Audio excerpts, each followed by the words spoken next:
Welcome to the Creeks Restoration and Water Quality Improvement Citizens Advisory Committee special meeting for Wednesday, January 17th, 2024.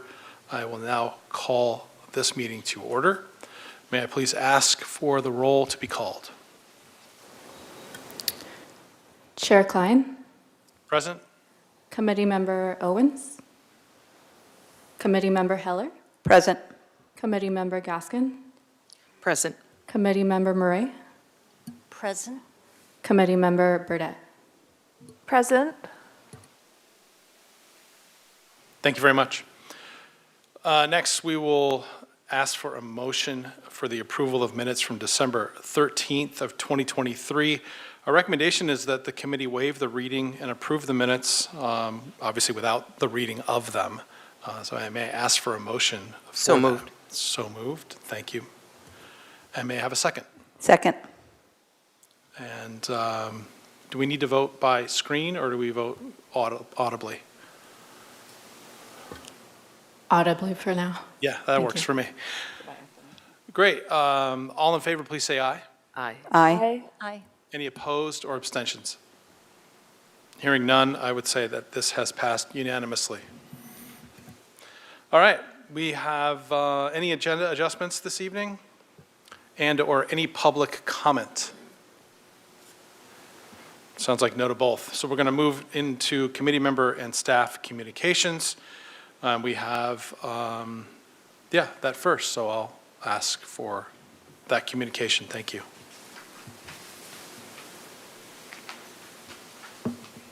We don't have any updates to provide at this time.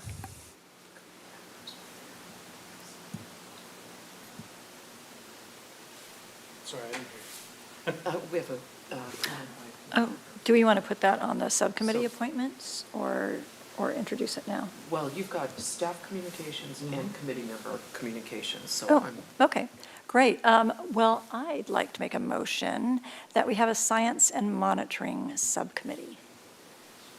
I don't know that you can motion it. Oh. Yeah, I think, Recommend it. Oh, yeah, so recommend. thank you. We'll, hearing that there are no staff communications, we'll just move into committee appointments, and it sounds like you've got some discourse, so please go ahead. Wait, Oh. Chair Klein, ahead. may I please introduce this item? Great. Please, yes, please go ahead. Okay. There is a staff report associated with appointment of subcommittees and their members. This happens every January. Typically, our subcommittees are ad hoc, which means they have a defined purpose and endpoint. And we have the one standing committee, which is the budget subcommittee, and that will continue, or we're recommending that it continue. And then we have had in 2023 an ad hoc education and outreach committee for the purpose of reviewing the public opinion survey. However, that's completed, but there were issues raised in the previous Creeks Advisory Committee meeting that warranted us to recommend that we have a standing outreach committee this year. And I think that's all I need to say at this time. In the staff report, it also shows who was on the committee, each of the committees for the past year. Thank you. Thank you. And if I understand, this subcommittee appointment is an attachment to what we have, is that correct? As far as the material? Or am I misreading that? Chair Klein, there is a staff report titled 2024 Subcommittees, and in it there is a recommendation, our recommendation for your action, and I summarized what was in that report. Got it. Okay, thank you again. I'm sorry, I just don't have that attachment, or I'm not seeing it, so that's what's creating my hesitation. Forgive me. May I walk you over a copy? That'd be perfect, thanks.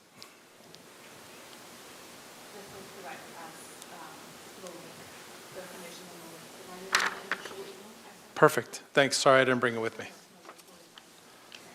May I ask a question of procedure? Please go fine. ahead. So we have the proposal that staff have presented with the Standing Committee of Budget and turning the Outreach and Education Committee into a second standing committee, if I understand you right. And then Stephanie has also raised the issue of creating another committee. I don't know, can we do new business like that as part of this item? Is there any reason not to have that conversation now? To me, it fits within this topic, but I don't know the definitive answer on that. Okay. We don't have any Brown Act people in the room, so, okay. Thank you.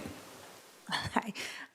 The chair appoints subcommittee members, so you guys can discuss amongst yourself whether you would like to continue with the historical representation on those subcommittees, or if you have people that are interested in serving for this year on those subcommittees, but ultimately they're appointed by the chair. I was really more asking about the idea of adding a committee, if that was something out of the That has not range of the agenda item. Yeah, that hasn't come up before in one of these meetings. If you guys want to discuss the other two, I'm happy to look into that right now and then get back to you. Thanks, Yeah, I think that, there's no vote, so I don't think it would be a violation, but I can confirm that. thank you for doing so. May I make a recommendation? Please go ahead. I think we're all in consensus that we need the Budget Committee. So I do believe then that the chair simply needs to appoint the Budget Committee members. Is that correct? Okay. So maybe we deal with that first, then go to Education and Outreach. And then I have a recommendation for this idea from a committee member. That's correct. And historically, the Budget Subcommittee has been the current chair, the vice chair, and then the last year's chair. So you can decide if you want to go ahead and continue that. That's up to you, Chair Klein. Is that your discretion? Totally understand. Thanks, everybody, for their input and the assistance. Forgive me, I should have brought the information that had been sent to me via email. I simply didn't print it out. So thank you for providing it to me. And I agree, appreciate the suggestion. So it feels to me that, again, we've had the budget subcommittee in the past, as it was described historically. And as it was just described, the members have been the chair, the vice chair, and the staff person from Creeks. Is that what I understand? Past year's chair.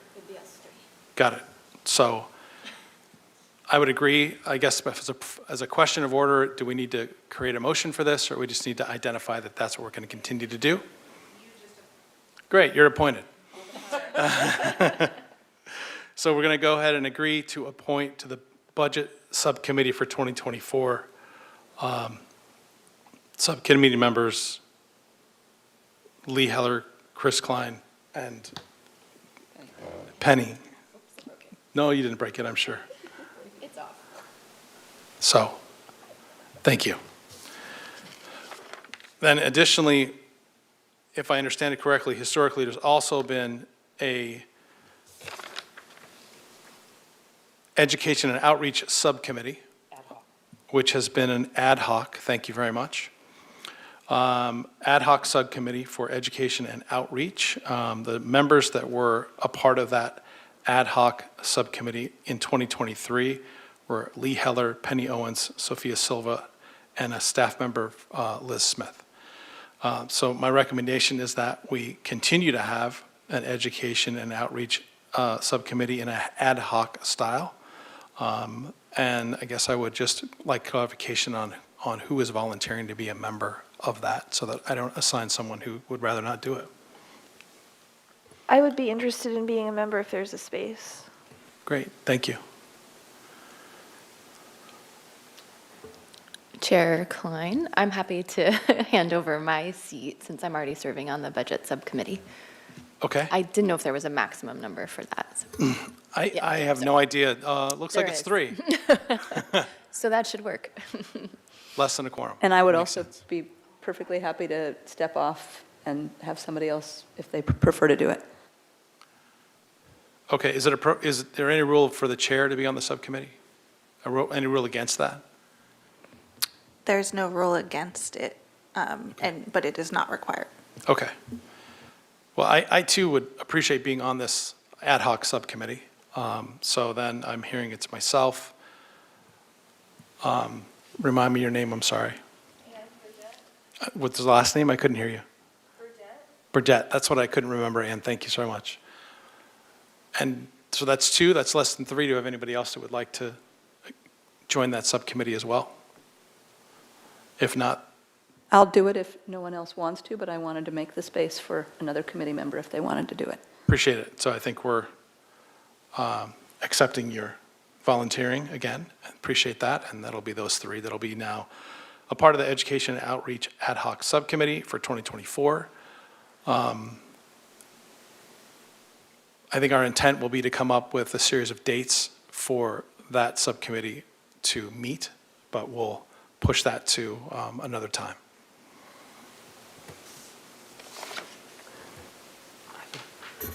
If I may, we have a committee member who is proposing a third subcommittee, and I think we probably need to hear the reason, the rationale, the mission, and then maybe with any new subcommittee, rather than putting it into a standing committee form, if we agree to support this, that we put it into an ad hoc structure and test it out, if you will, and particularly with staff. So that would be my recommendation for this third one. Great.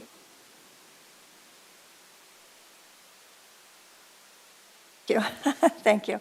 I recommend a Science and Monitoring Subcommittee, and I've filled in for the last several months, and many of the things that I've heard have been about monitoring, have been about restoration programs, and I know that there is a lot of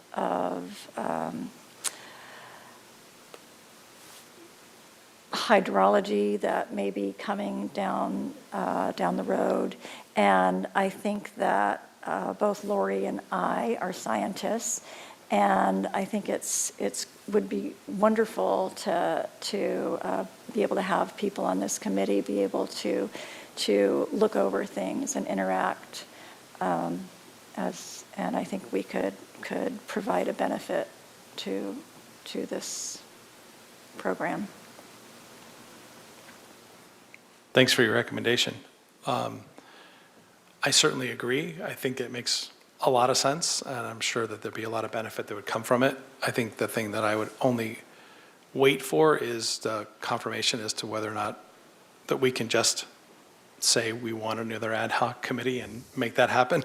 But I appreciate the recommendation, and I think we'll wait for staff's final answer as to whether or not or how the best way to enact that is. And so I would just defer to that. But I personally, as chair, would certainly support that ad hoc subcommittee that you described. Chair Klein, I'd love to Yes. hear from some of the other committee members as well to see their thoughts on this. Please, anybody else have any thoughts on it? I just wanted to share mine. I would agree that this would be a good subcommittee for us to have, assuming that we're allowed to make that decision here. Thank you. I'm happy to support that as well. We have some great expertise on the advisory committee right now, and it'd be great to utilize that. Agree as well. And I would be supportive if we are clear about what our purpose is. I don't want to overstep staff responsibility, but that can all be sorted out. That's a fair point. Thank you. And I would add, as someone with no scientific expertise and therefore no expectation of serving on such an ad hoc subcommittee, that if it seems useful to staff and committee members and it's limited in scope so it's not too much of an additional workload, it sounds like a great idea. Chair Klein, I would like to point out that we have had this committee in the past, so it'll be a resurrection of the committee. I believe we might have called it a watershed subcommittee. I can find the exact title. And it was beneficial to review the monitoring plan before bringing it to the CAC. and be able to talk about results in a way that are more detailed than we would be able to provide at these types of meetings.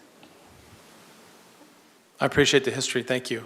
So it sounds, again, that we have full support of the members. It sounds like it's got some historical relevance, and basically like a good idea. So I appreciate that. I would call that, we have resounding support. Again, my question simply is, in a more a procedural way, what the best way is for us to appropriately create this ad hoc subcommittee. So my understanding is that you, as chair, can appoint people to any subcommittees that you would like to create. But backing up what Lori had said, the difference between a standing and an ad hoc would be the ad hoc committee or subcommittee would be to fulfill a specific purpose. So if you wanted to create an ad hoc committee to support the monitoring efforts, that would be something that could be set up for that specific purpose. A standing committee is not required to meet any specific amount of times. It just means that it's not for this purpose that then ends once this purpose is finished. So you have either of those options. Chair Klein, it's your call. Great, thanks for the clarification. I think I'd open it for more comment, but I think as much as I support it, hearing that it has to have a specific purpose, I guess I'll ask other committee members if anyone feels the way that I'm thinking now, which is, do we want to take a pause and write down what that specific, desire is and what that specific point is so that we have it very, very clear, and then we can revisit it and then move forward on it. I think we still have general support, but hearing the procedural need of it needs to have a specific purpose, I think that might be very important. And again, I open up to other committee members for their feedback. Here's a thought procedurally. It's a little bit formal for this setting, but we could trail the item, which is say you push it to the end of the meeting. So if people want a little bit of time to think about what the purpose would be and articulate it and move on with the other presentations, that's an option, I think, for us, so that we can come back to it without having to push it to our next meeting. That's correct. And also, Chair Klein, we traditionally do subcommittee appointments in January because it makes sense to do it at the beginning of the year, but you do have the option to set up a subcommittee at any point during the year, too. Thanks for the clarification again. I would urge us to park this.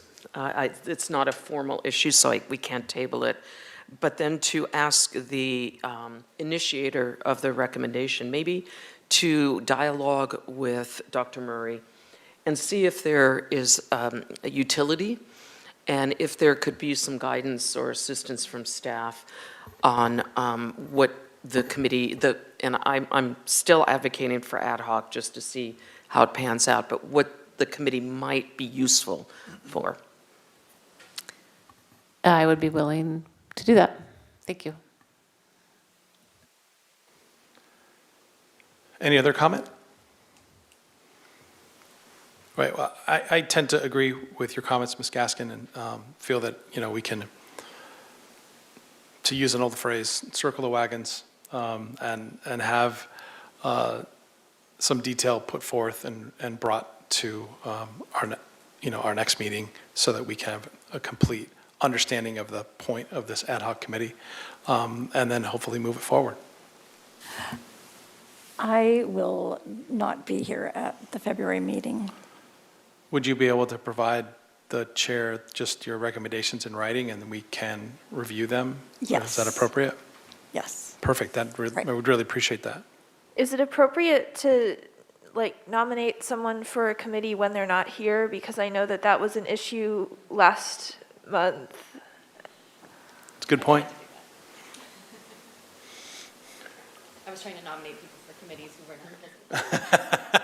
Well, it's expeditious. I mean, I get the point. I'm expecting that if that committee member has expressed an interest in advance, that would be okay. It's a little different than nomination in absentia without advance consultation, which just happened to me in another committee. But I'm assuming if Stephanie, for example, who has brought this proposal to us and has also indicated a strong interest in serving, that appointment in absentia would not be something she would be unhappy with? No, I would love to be on this. Okay. And if I could just comment, there's no urgency, I don't believe, to this subcommittee, so we could even wait until Stephanie's back in March. And, maybe that's the more prudent thing to do. Chair Klein? Yes. I think it's absolutely fine to wait till March. I am going to confess that I spoke with Stephanie prior to this meeting, and we discussed that we thought this would be a great idea to resurrect this committee. I just don't want to leave Stephanie hanging out to dry over there. It's totally fair. I think two things can be right at the same time. And that is that it seems like overwhelming support for an ad hoc subcommittee on this subject. And it also feels that we ought to dial in the details and make sure that we're on the same page. So why don't we do both?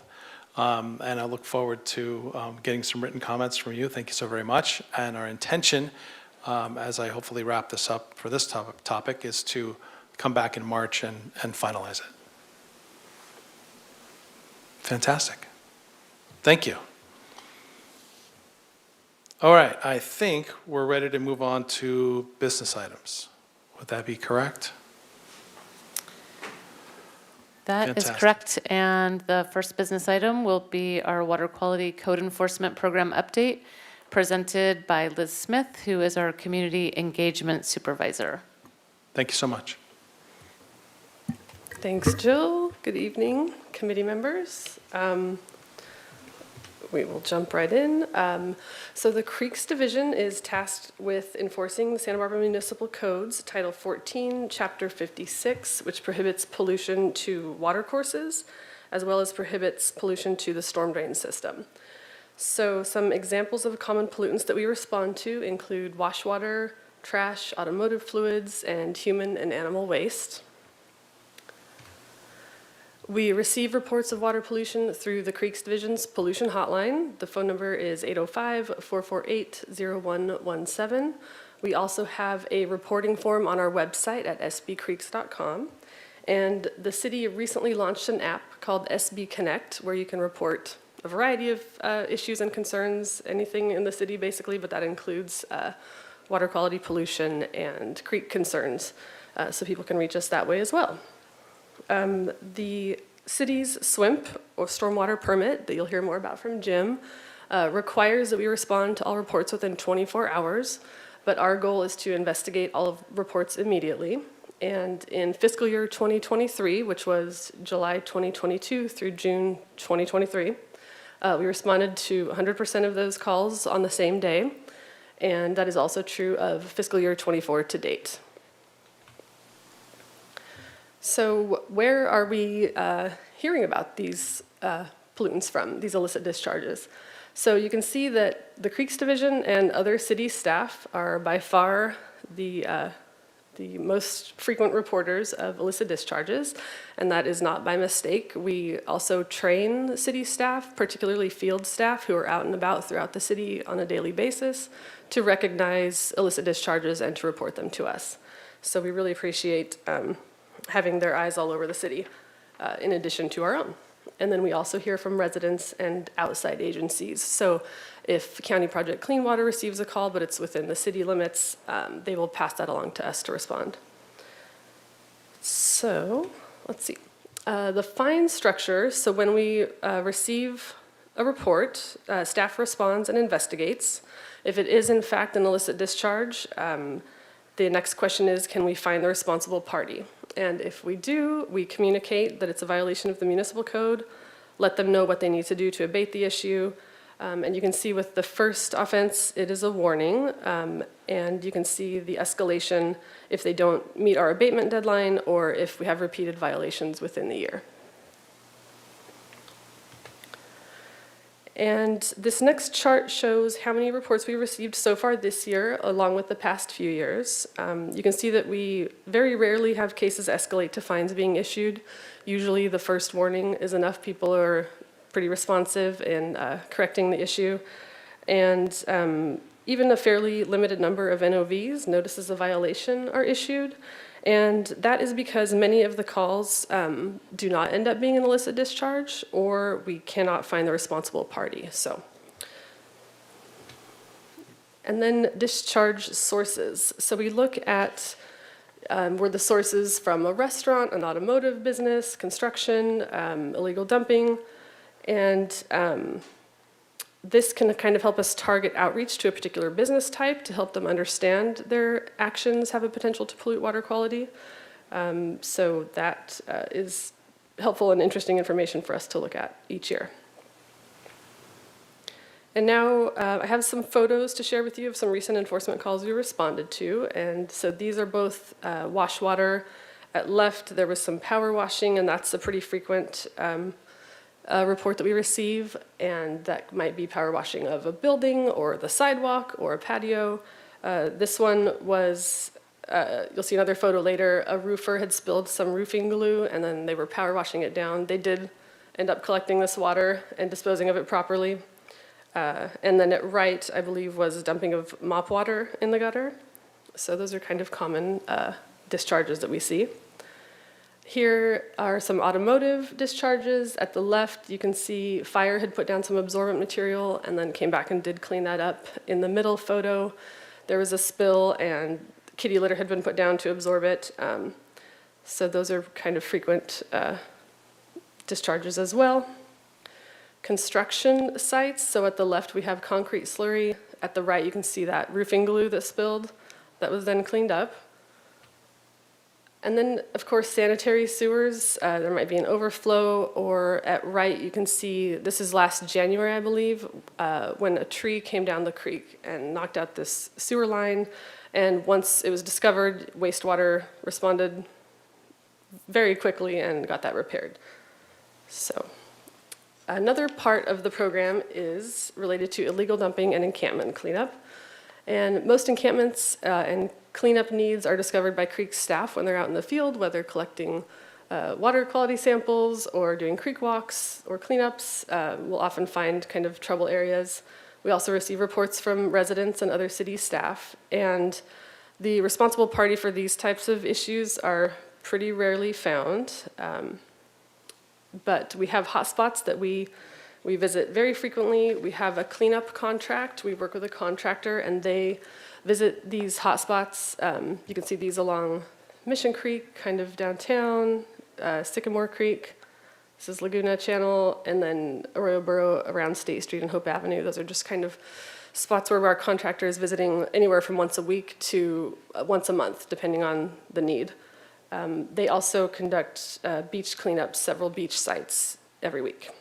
And then at right, you can see here an encampment where we've posted a notice, and I'll talk a little bit about that as well in a moment.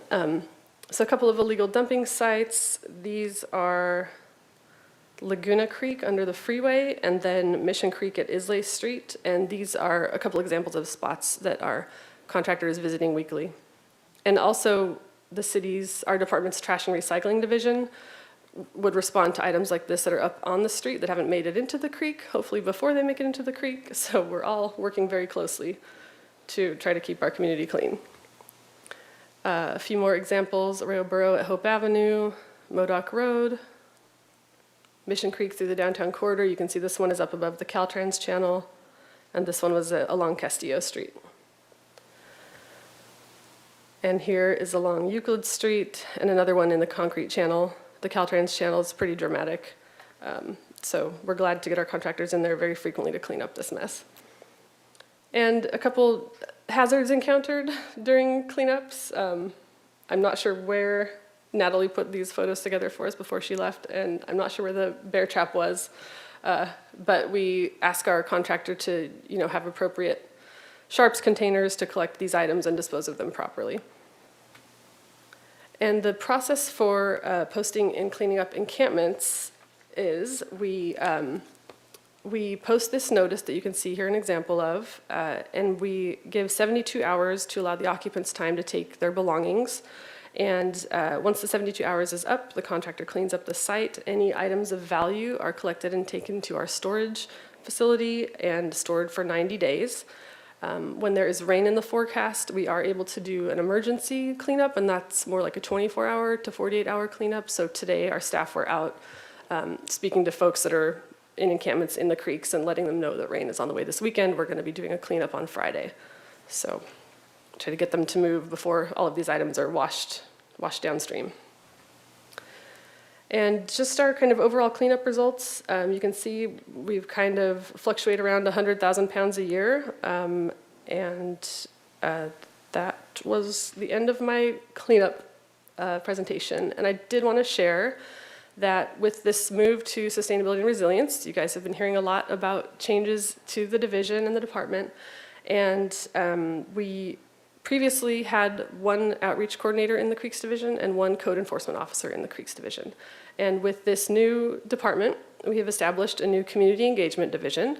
And so we're in the process of hiring 2 more code enforcement officers. So we will have 3 code enforcement officers, 2 outreach coordinators, and myself in this division. And instead of being siloed and only doing work for Creeks or only doing work for trash and recycling, we'll be supporting the entire department. So it'll be great to share the load of these jobs, and we just look forward to continue working with Creeks. That's it.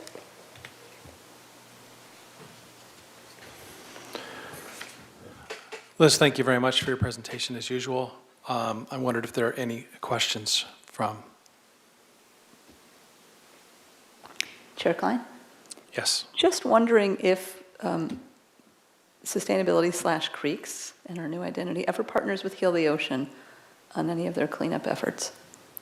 We, not super directly in the past. Have you worked directly with Heal the Ocean a lot? A little bit. We're familiar with them. We talk to them a lot. We kind of cross-share our events, but we haven't directly partnered, me personally.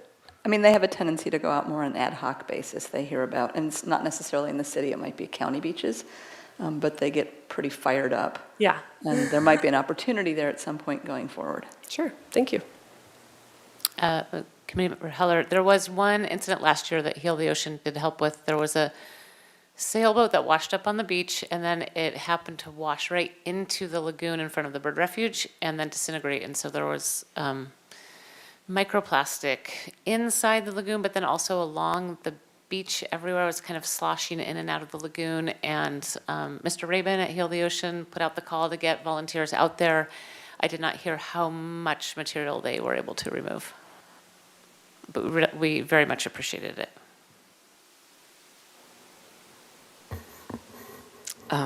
Just a comment. I am really excited about the idea and the notion of transforming the work over a broader base of the city's efforts. I think that's very integrative and cohesive and coordinated, and I look forward to the synergy I think that will bring. So thank you all.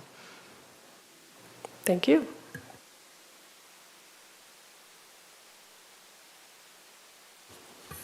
No other questions? Thanks again, appreciate it. Thank you, Liz. The next item is the Stormwater Management Program Report, which will be presented by Jim Rumbley, our project planner. Thanks, Jill. Good evening, committee. In this presentation, we'll start off with some background information on the Stormwater Management Program. Then we'll get into the components that make up our program. We'll talk about what's next for the program, and then at the end, we'll have an opportunity for any questions that you might have. You might have heard our Stormwater Management Program referred to as the SWIMP. This is what most city employees refer to it as. But really, it's just a set of rules and policies that are detailed in the city's general permit, which is issued by the state, that allows the city to discharge stormwater to the creeks and ocean. There's about 200 and some measurable goals that we have to report on each year. And the Creeks Division provides the overall coordination, but really it's the responsibility of all city staff, sort of like what Liz mentioned before with reporting illicit discharges and such to make sure that the city complies with the rules. So there's 6 primary components of our SWIMP. We have construction runoff control, illicit discharge detection and elimination, outreach, post-construction, water quality monitoring, and trash capture. The first component we'll talk about is construction runoff control.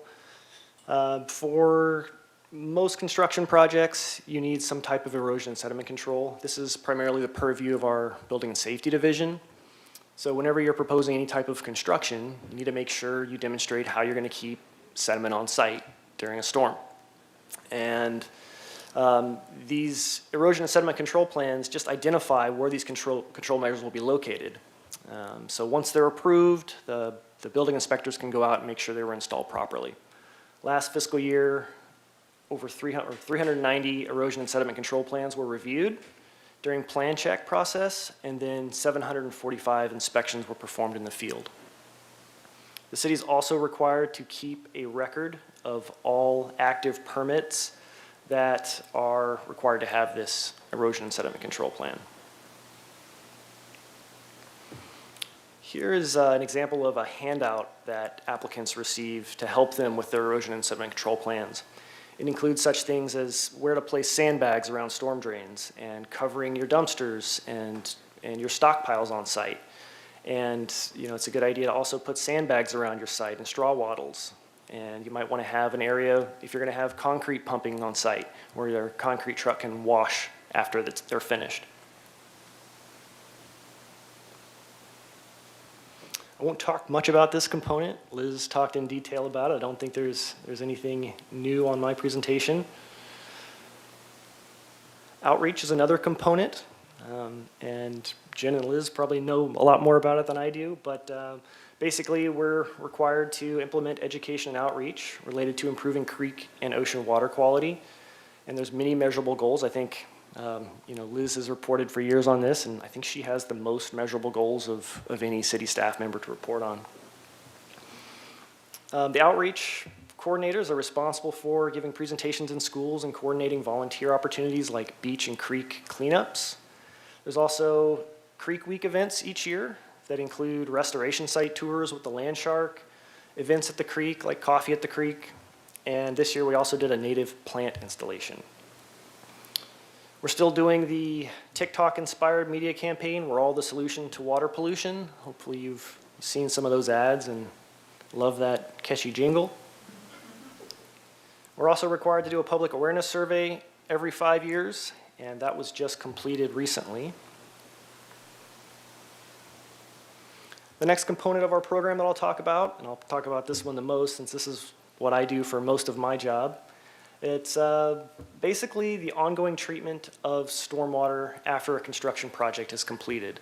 So currently in the city, if you're proposing at least 1 square foot of new or replaced impervious area, you're going to have some level of SWIMP compliance, of post-construction compliance.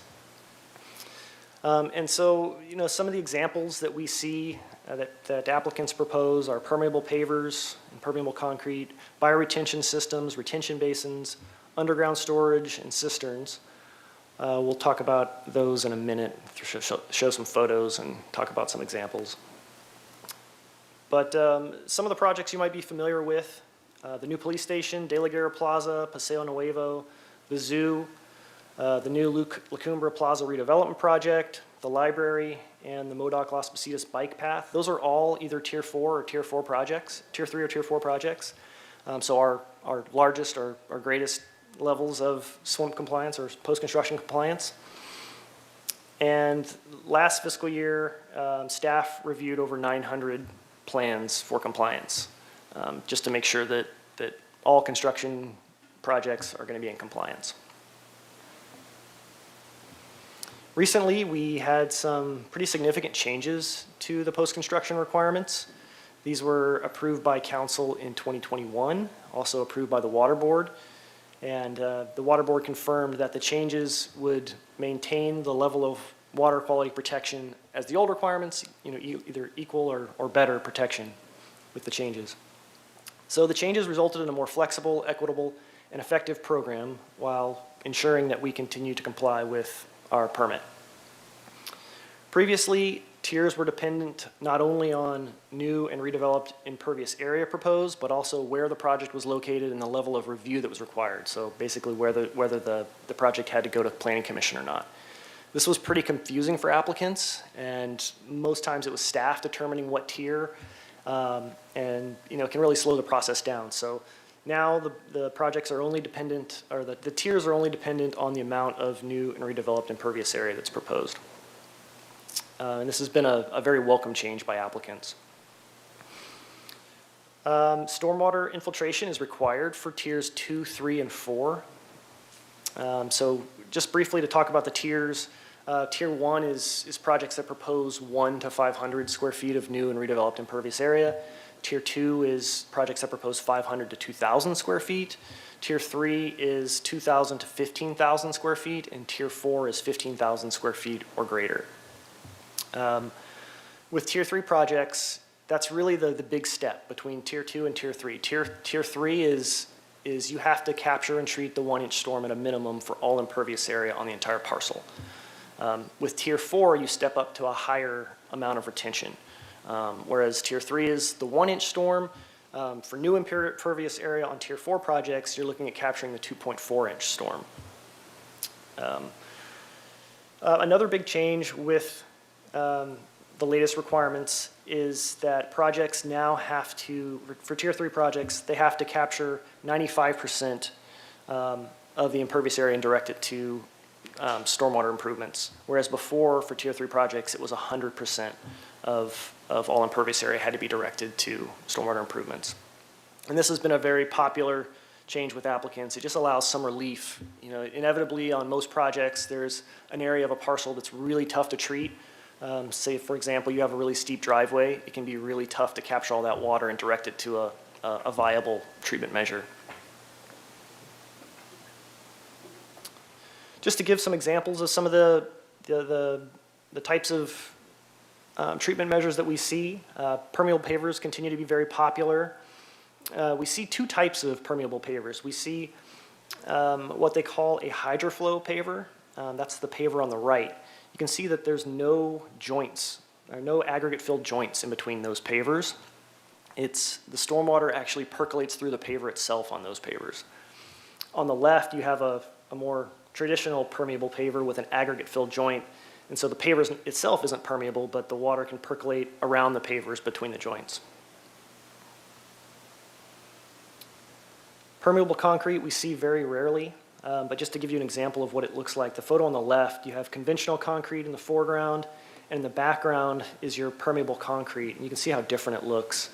And the primary difference is there's just fewer fines in permeable concrete, so less sand, and allows the more void space to be created and water to percolate through that permeable concrete. Similarly, with permeable asphalt, there's just less fines. And again, we don't see this very often, but it's an acceptable form of treatment. Retention basins are pretty common. They're basically just ponds. The water will slowly fill the pond up, and hopefully the soil perks really well, and it'll just infiltrate over time. And when the pond fills, most of these basins have overflows that allows the water to just spill out into the storm drain once they're full. Bioretention planters are pretty popular on sites without much space. They can be either lined, so stormwater doesn't infiltrate, treatment only, on sites that might have contaminated soils and such, where infiltration is not a good idea, or they can be full infiltration and open bottom that allows water to infiltrate. Lately, we've been seeing a lot of underground storage chambers. And this is the photos are at Bonet Park. This was a Creeks Division project. But the way these work is water flows into the chambers and the gravel field that surrounds them, and then you can build something over them. So at Bonet, there's a turf field over these chambers, but a lot of development we see pavement go over these chambers, so you can still retain stormwater, and you can park over it as well. Cisterns, we see a fair amount of cisterns, usually on sites where the soils are really tight and you don't have great infiltration. So with a cistern, you can still retain a large volume of water that meets the requirement, and then you can slowly distribute it to your plants on site. The next component of our program that I'll talk about is water quality monitoring. We have a research monitoring coordinator that each year prepares a research and monitoring plan. And these items include dry weather sampling of outfalls. So the outfalls are, it's kind of a jargony term, but it's basically where the storm drain meets the creek, the end of the pipe. And these should be dry. And they should, we should only see flow when it's raining. So we like to sample them or go check them out when it's not raining. And if we do find any that are flowing, we can sample what's coming out of them to see if it's polluted. And occasionally we can start an enforcement case to see where that water's coming from. The monitoring plan also includes monitoring of impaired water bodies for bacteria and toxicity. All of our creeks are impaired, and if we continue to monitor them over time, collect data, maybe someday we can get those delisted. The monitoring plan also includes pollutant load modeling to determine what type of reduction in pollutants that the program's achieved over time. Trash capture is our newest component to our SWIMP. And so this isn't actually effective yet. We're waiting on the new permit to be adopted, and I'll talk more about that in a minute. But once our new permit's adopted, we'll have until 2030 to fully implement trash capture within the city. And so what this is going to entail is in certain areas, so bus stops, commercial, industrial, mixed use, high density, and residential land use areas, we have to figure out a way to prevent trash that's 5 millimeters or greater, so about the diameter of a cigarette butt, from entering the storm drain system. So we have a few options on how we might do that. So the first two options that you see on the left is a hydrodynamic separator. You might have heard it as a CDS unit, and a connector pipe screen. So these are structural measures that we would either install in line with the storm drain system or in a catch basin, and then they would require maintenance, a lot of maintenance, just to make sure they continue working properly. So the CDS units, or the hydrodynamic separator on the left, the way it works is water enters through a storm drain pipe and kind of spins around and allows trash and sediment to settle out, and then the water that's free of the trash and sediment continues on down the line. So with a connector pipe screen, the way those work is the stormwater enters the catch basin. The trash and sediment are prevented from flowing on downstream, and so then you have to maintain that catch basin. So pretty much after every storm, every couple storms, you need to have a Vactor truck go in and vacuum out those catch basins. Similarly, for the hydrodynamic separator, you'd need a Vactor truck to clear out the contents to make sure it continues working properly. So those are a couple options that are, could be really expensive for the city. And so one other option that we can consider is frequent trash cleanups. So basically we would demonstrate to the water board that we don't need to install those structural measures and that we can keep trash out of the storm drains by frequent trash cleanups, street sweeping, that sort of thing. So that's an ongoing cost, but it might also be cheaper than the ongoing maintenance of maintaining these structural measures. So it's something that we're considering, and we'll keep you posted on what we decide to do once this component or once these requirements are active. So each year we have to submit an annual report to make sure that we're showing that we comply with all of the measurable goals that we're responsible for. This is uploaded to the state's website. The Creeks Division is responsible for generating this report and collecting all of the summaries from city departments. So recently we submitted a report in October of 2023. We'll be submitting our next report October of this year. We're currently in year 11 of our permit. This was supposed to be a 5-year permit that was adopted by the Water Board in 2013. So we're waiting on a new permit to be adopted. It seems like we've been I say this pretty much every year when I give this report, that we're still waiting for this new permit to be issued. The latest estimate is we're going to receive a draft in the next couple months, and then that draft will, you'll have an opportunity to comment on the new requirements, and then estimated adoption in late 2024. My best guess is the city will need to start complying with the new permit by July of 2025, maybe? We'll see. But that's the end of my presentation, but if you have any questions, I'm happy to answer those for you. Thank you, Jim, very much. I'll open any questions to the committee members who may have some. Please go ahead, Lori. Thank you, that report was really informative. When you submit the report to the state, what do you get back from them? Recently, we haven't received anything. So we submit the report, and we demonstrate compliance. I'm assuming they do review it. But what we would receive back if we didn't meet a goal that they cared about, we might receive a notice that we were in violation of our permit, and they would probably ask us how we are going to remedy, that so it doesn't happen again. Occasionally, we do get audited, so the water board will come to town and they'll have specific issues that they want to ask about, or we'll have to provide support, for the measurable goals that we've been reporting on. It's been a while, but typically every 5 years or so, we get audited.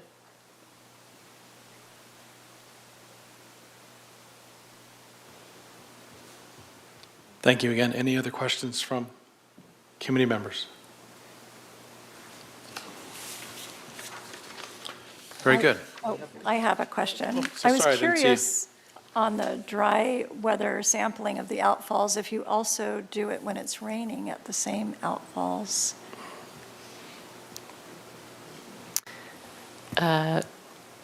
Ms. Murray, I can take that question. Every outfall flows during the rain, so we don't sample all of them during the rain. Our permit requires us to do that dry weather sampling. Okay. And we're not required to do it during wet weather. We do sample some drains during wet weather. It's usually part of some targeted project. Great, thank you. Thank you so much. Any additional questions? Jim, thanks again for a great report. We appreciate it very much. Thank you. Yes, thank you. I don't think we have anything else on this agenda. We thank you for your attendance, and I'll go ahead and adjourn this meeting as of 6:22 p.m. Thank you again.